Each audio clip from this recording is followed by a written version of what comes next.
Sa pagbukas sa klase sa mga pampublikong tunghaan sunod semana, andam na baka ang mga eskwelahan, ginikanan ug mga tinun-an. Kini ang gitutukan sa usa sa labing dako nga tunghaan sa Cebu City, ang Guadalupe Elementary School nga mipahigayon silang dry run sa ipatuman nga sistema sa new normal sa ilang klase. Ani ang report. 6,000 ka mga tinun-an ang na-enroll sa Guadalupe Elementary School. Nining tuig tigtungha busa gipangitaan nila og pamagi nga dili maghuot ang mga ginikanan nga mokuha sa mga module sa eskwelahan.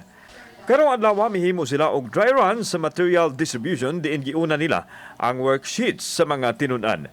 Higpit nga protokol ang gipatuman. Kada grade level ang tugutan nga pasudlon sa eskwelahan nga kuhaan sa ilang body temperature, mo fill up sa contact tracing form, manghugas sa kamot ug dayon ibutang sa triage ang form sa dili pa tugutang makaadto sa mga classroom aron kuhaon ang mga materials. Aron makontrol ang ginikanon sa mga ginikanan, gi-cluster ang mga ginikanan din pito lang ang mahimong mokuha sa module ug mauna usab ang maapud-apud sa ubang mga ginikanan pag puli-puli sila sa tahas.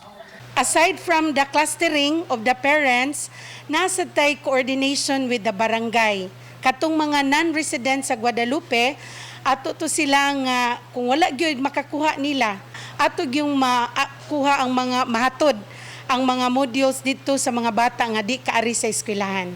Si Shirley Baguod, adunay 5 ka mga anak nga nagtungha mipadayag hasol man apan gikinahanglan nga magsakripisyo kay alang raman sa kaayuhan sa mga bata. Kung lisod isgutan sir, grabe jud ka lisod pero ang mahimo padayon lang. Dili maundang ang 5. Dili oo.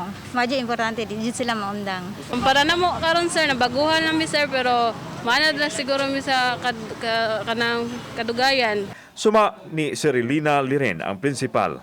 Nga Hunyo pa lang sila nangandam aron hapsay ang ilang pagbukas sa klase sa sunod semana. Admitido siya nga dako gihapong hagit ang pagsagop sa new normal apan gipaniguro nila nga maserbisyuhan ang mga bata. Nasabutan sa mga magtutudlo, there are 169 teachers in our school. Nagsabot mi nga for a start, we will organize once a week online class. Kadtong na ay access sa internet bisag 5 ra ka buok, 6, 7 para ma-encourage kid sila ginahinay. Sa 6,000 ka mga tinun-an sa Guadalupe Elementary School, 44 lang ka mga tinun-an ang nag-online classes. Kauban si Clover Lumayag, ako si Alan Domingo.